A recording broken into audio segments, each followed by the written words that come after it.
Congolais. C'est encore moi, votre humble leader politique, le président du Parti congolais du progrès, le président fondateur de l'organisation de l'univers changeant du monde entier.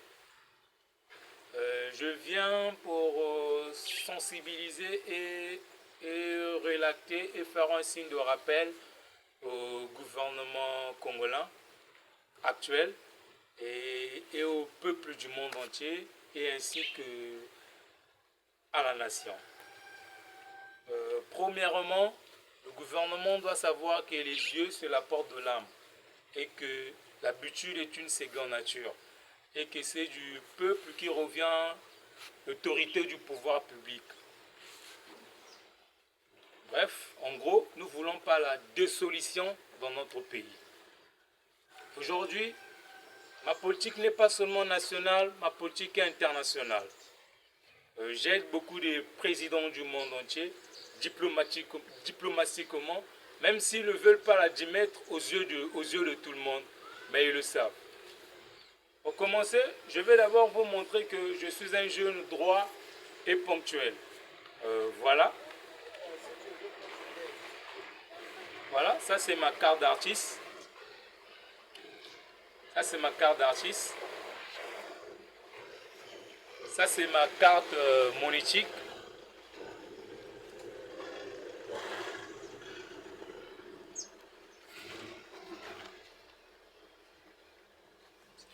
Voilà. Ça c'est ma pièce d'identité nationale. Ça c'est mon permis de conduire. Donc, ce qui veut dire, je suis un jeune droit et ponctuel. Je suis un jeune qui respecte la loi. Aujourd'hui, ça fait déjà 5 jours, une semaine à vrai dire, que les Congolais sont en train de revendiquer pour ce qui leur revient le droit. Parce que je cesse de vous rappeler, c'est du peuple qui revient le droit de l'autorité publique. Statistiquement, nous et les Quinois, nous sommes un. Nous sommes issus d'une même mère, d'un seul père. Et le monde entier sait que ça fait déjà 32 ans que la RDC et le Rwanda sont en conflit, sont en guerre. Et la guerre de la RDC et le Rwanda a déjà fait 11 millions de morts. Et les présidents du monde et les présidents africains savent qui finance le gouvernement rwandais pour se maintenir à faire la guerre à la population quinoise. Tout le monde le sait. Et moi, personnellement, j'ai toujours débattu ces propos-là. Et j'ai aussi perdu beaucoup de trucs, personnellement. On m'avait bloqué beaucoup de comptes, on m'a bloqué beaucoup de comptes parce que j'ai revendiqué, j'ai toujours l'habitude de revendiquer. Depuis le premier mandat de Tshisekedi, le président qui a vraiment fait ce que moi je lui ai demandé de faire, c'est le président Joseph Kabila. Lorsque je l'avais demandé de démissionner, de céder la place à tout politicien, il avait fait. Bref, en gros, les Rwandais étaient arrivés en RDC pour venir demander une partie de terre pour faire leurs activités agricoles. Et cela pour un contrat de 10 ans. Après la fin du contrat, le président Mobutu leur a demandé de repartir chez eux en Rwanda. Ils ne voulaient plus. Et cela avait déclenché une guerre, un conflit jusqu'à aujourd'hui qui a fait 32 ans déjà de conflit et qui a fait 11 millions de morts. Jusqu'à aujourd'hui, le conflit là n'est jamais fini. Et nous sommes Congolais. Ceux qui subissent les Quinois, nous aussi nous le subissons parce que nous sommes issus d'un seul père, d'une même mère. Donc, en gros, on ne veut pas que l'histoire puisse se répéter parce que l'habitude est une seconde nature. Les Rwandais ont l'habitude de s'accaparer les terres des gens. Parce que statistiquement, le Congo c'est le pays le plus riche du monde en ressources naturelles. Donc, La voix d'un leader politique, c'est la voix du peuple. Nous ne voulons pas les Rwandais chez nous, ici au Congo. Nous ne voulons pas partager nos richesses avec les Rwandais.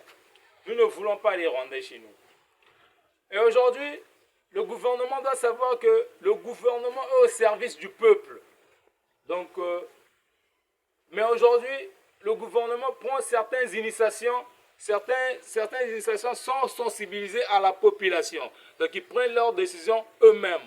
Donc, c'est comme si nous devenons esclaves chez nous-mêmes.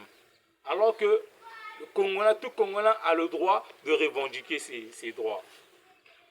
Donc, en gros, nous ne voulons pas coopérer, que ce soit diplomatiquement, que ce soit militairement, que ce soit spirituellement, dans toutes les formes, nous ne voulons pas coopérer avec les Rwandais.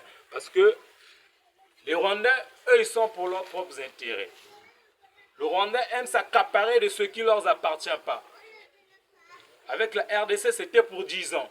Aujourd'hui, le gouvernement insigne que non, ils veulent, parce que nous, on n'a pas accepté ça. Nous, la population congolaise, on ne veut pas ça. Nous, les jeunes Congolais, on ne veut pas ça. On ne veut pas ça, on ne veut pas ça. On ne veut pas les Rwandais chez nous, ici au Congo. On ne veut pas ça.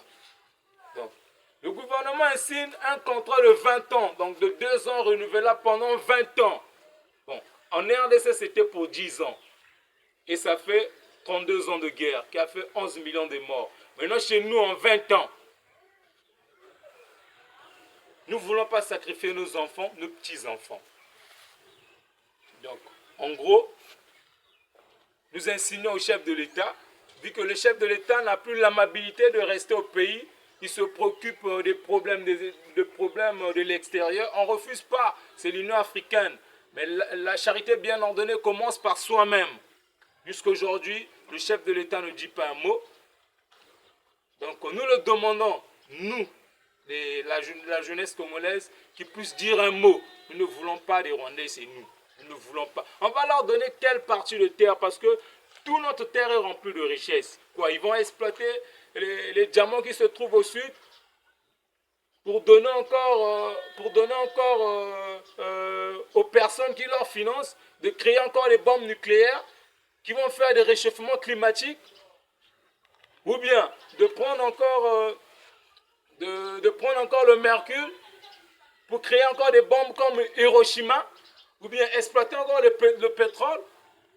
On ne veut pas. Toute notre terre est riche. Il y a beaucoup de pays qu'on peut collaborer et qui peuvent nous aider dans notre chemin de développement. Vraiment, on ne veut pas collaborer avec les Rwandais, que ce soit diplomatiquement, que ce soit militairement. Donc, bonne compréhension à vous et bien chose. Mon frère, Kata vidéo.